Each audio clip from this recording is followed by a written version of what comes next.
না অন্য কারো রাতে নিজের জীবনটা শেষ হয়ে যায়। কোথা থেকে ঝামেলার সূত্রপাত, কোথা থেকে কি, আর এদের মধ্যে আমি কতটুকু ইনভলভ, তো সবটাই তোমরা জানতে পারবে। রনের দিদির সাথে রনের কি হয়েছে সেইটাই দীপিকা আজকের পুরো ভিডিওতে আমাদেরকে জানিয়ে দিয়েছে। তো বন্ধুরা, ভিডিওটা শুরু করার আগে সবাই লাইক শেয়ার কমেন্ট করতে ভুলবে না, আর আমার চ্যানেলে অবশ্যই সাবস্ক্রাইব করে নিও। তো চলো ভিডিওটা শুরু করা যাক তাহলে। বলো সেদিনের ঘটনাটা কি হয়েছিল? সেদিনের ঘটনা আর কি বলবো, ছেলে মেয়ে দুটোই আমার, কিন্তু ও তো এসে কারোর কথা শোনে নাই। ও তো ঘরে যে ওর দিদির সামনে গিয়ে তর্ক করেই যাচ্ছে, উল্টো পাল্টা বলেই যাচ্ছে। আমি বলছি বাপন তুই শোন, ও কোনো কথায় উত্তর দেয় নাই। ও ব্যাগ দিয়ে জামা কাপড় বের করছিল না, ঢুকাচ্ছিল, ব্যাগের দিকেই তাকিয়েছিল, কিন্তু ও সামনে আসে মানে ওর দিকে তাকায়ও নাই। হ্যাঁ, এই নিয়ে দুই ভাই বোনের মধ্যে যা হয়েছে, সের মধ্যে তো ওই বেশি করছে। ও কেন আগে ওর দিদির চুল ধরলো, আমি মাঝখানে চাপা পড়ে গেছি, চুল ধরে টানতে টানতে আনছে, ছাড়াই পারি না। আমি বরং ওর গায়ে দুইটা চড় মারছি, ছাড়াইতে পারি না বললে।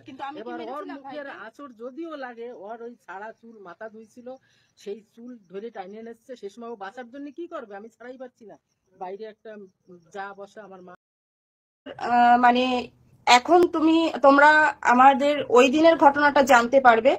তারপরে তোমাদের আমার মনে হয় আমি পারবো তোমাদের মনের সমস্ত কৌতূহল A to Z প্রথম থেকে শেষ পর্যন্ত, কোথা থেকে ঝামেলার সূত্রপাত, কোথা থেকে কি, আর এদের মধ্যে আমি কতটুকু ইনভলভ, তো সবটাই তোমরা জানতে পারবে। সেটা আমার কাছ থেকে না, এর মধ্যে আমি একটা মাধ্যম রাখবো, সেই মাধ্যম থেকে তোমরা জানতে পারবে। সেটা খবরের চ্যানেল হোক, যাই হোক, সেই মারফতে তোমরা A to Z সবটা জানতে পারবে। একতরফা কথা শুনে তো কিছু বোঝা যায় না।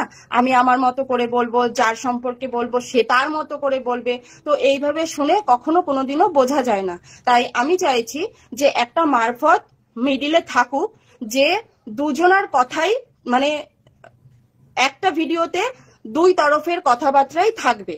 তো এর মধ্যে আমি কতটা ইনভলভ বা কতটা আমি দায়ী বা কতটা কি, সেগুলো তোমরা বুঝতে পারবে। তো সেটা পরের ব্যাপার।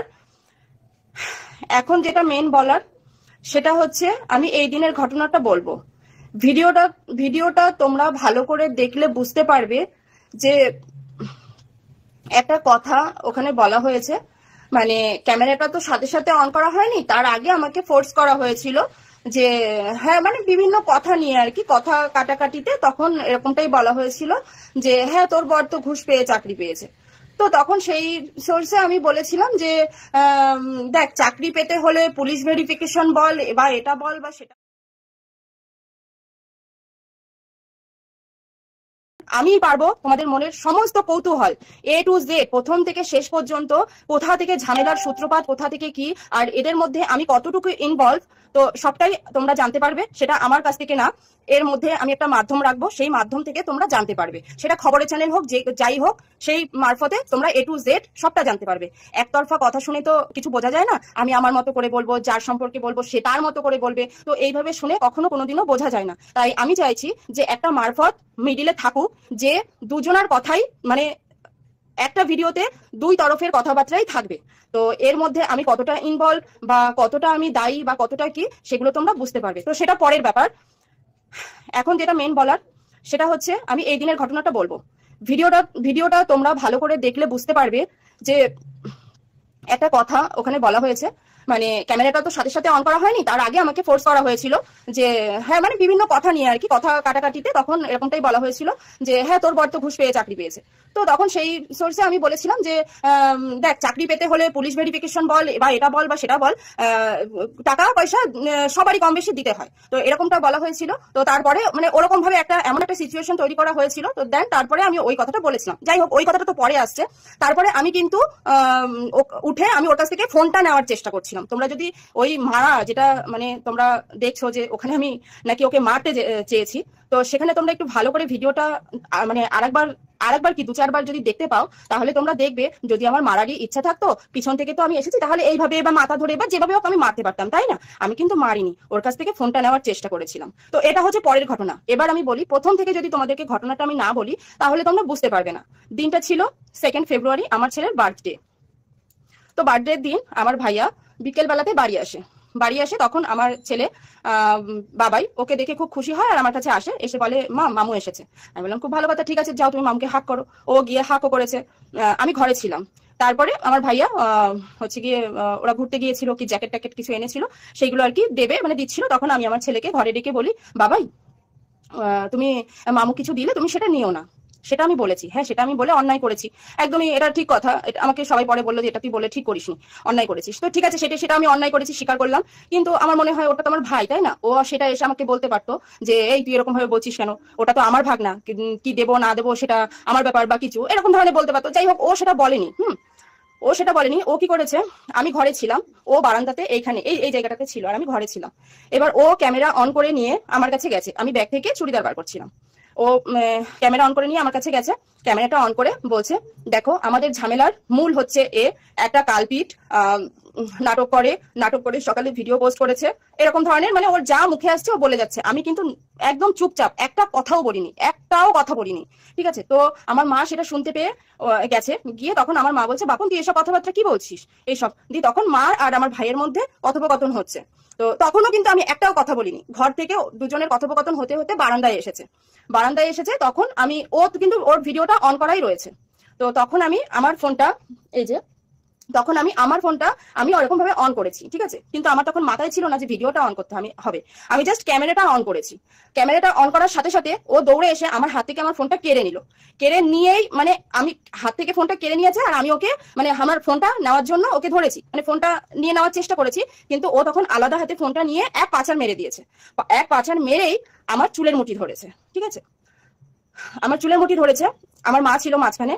দিয়ে আমার মা মানে চুলের মুঠি ধরে ঠিক এই পজিশনটাতে আমরা ছিলাম, আর চুলের মুঠি ধরে ও আমাদের ওই পিছনের দরজাটা দেখা যাচ্ছে ওই পর্যন্ত টেনে নিয়ে গেছে।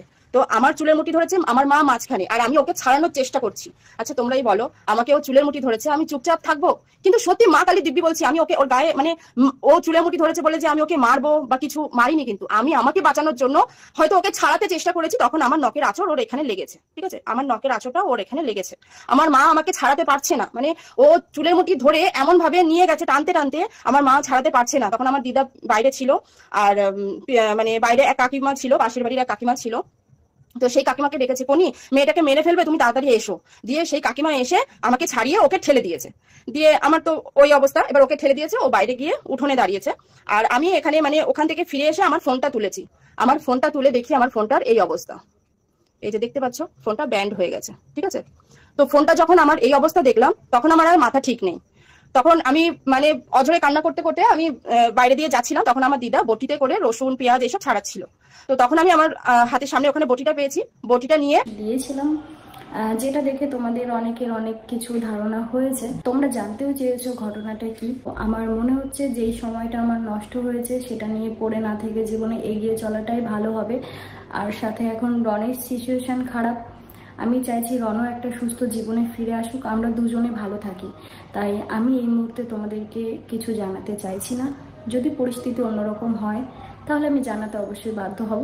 তোমাদেরকে অসংখ্য ধন্যবাদ রনকে এতটা সাপোর্ট করার জন্য, তোমরা বিষয়টা বোঝার জন্য তোমাদেরকে অসংখ্য ধন্যবাদ। আমরা একটা সুন্দর লাইফস্টাইল জীবন তোমাদের সাথে শেয়ার করেছি। তোমরা অনেকের অনেক ধারণা আমাদের মতো সুখী মানুষ হতেই পারে না, কিন্তু দেখো আমরা সবাই মানুষ, সবার জীবনে ঘটনা একই, প্রায় একই। তো আমরা তোমাদের সাথে এতদিন ভালো সময়টা শেয়ার করেছি, তাই তোমরা আমাদেরকে সেইভাবেই চিনেছো। অনেক কথা তোমাদের সাথে শেয়ার করে ফেললাম, আশা করছি তোমরা আমাকে বুঝবে। আর হ্যাঁ, এই ভিডিওতে আর একটা ইম্পর্টেন্ট কথা তোমাদেরকে জানিয়ে দিই, আমি শুধুমাত্র ইউটিউব কমিউনিটি পোস্টে আর ইনস্টাগ্রাম স্টোরিতে সোশ্যাল মিডিয়ার মাধ্যমে জানা গিয়েছে দীপিকা নাকি ঘুমের ওষুধ অনেকগুলো খেয়ে ফেলেছে। তার একটাই কারণ, তার ভাইয়ের সাথে নাকি ঝামেলা হয়েছে, আর সেটা সোশ্যাল মিডিয়ায় ভিডিও ভাইরাল হয়ে গেছে এবং তার কারণেই ঘুমের ওষুধ খেয়ে ফেলেছে এবং তার নাকি মর্মর অবস্থা। এইরকমই কিছু খবর হয়তো পাওয়া গেছে, কিন্তু হ্যাঁ এটা অনেকটাই ভুল। তো আসল ঘটনা অবশ্যই জানা যাবে। তো ততদিনে আমার চ্যানেলটা সবাই সাবস্ক্রাইব করে নিও। আর হ্যাঁ, অবশ্যই এরকম ভিডিও পেতে লাইক শেয়ার কমেন্ট করতে ভুলবে না। চলো আজকের মতো ভিডিওটা এখানেই শেষ করছি, আরও জানতে হলে পাশে থেকো।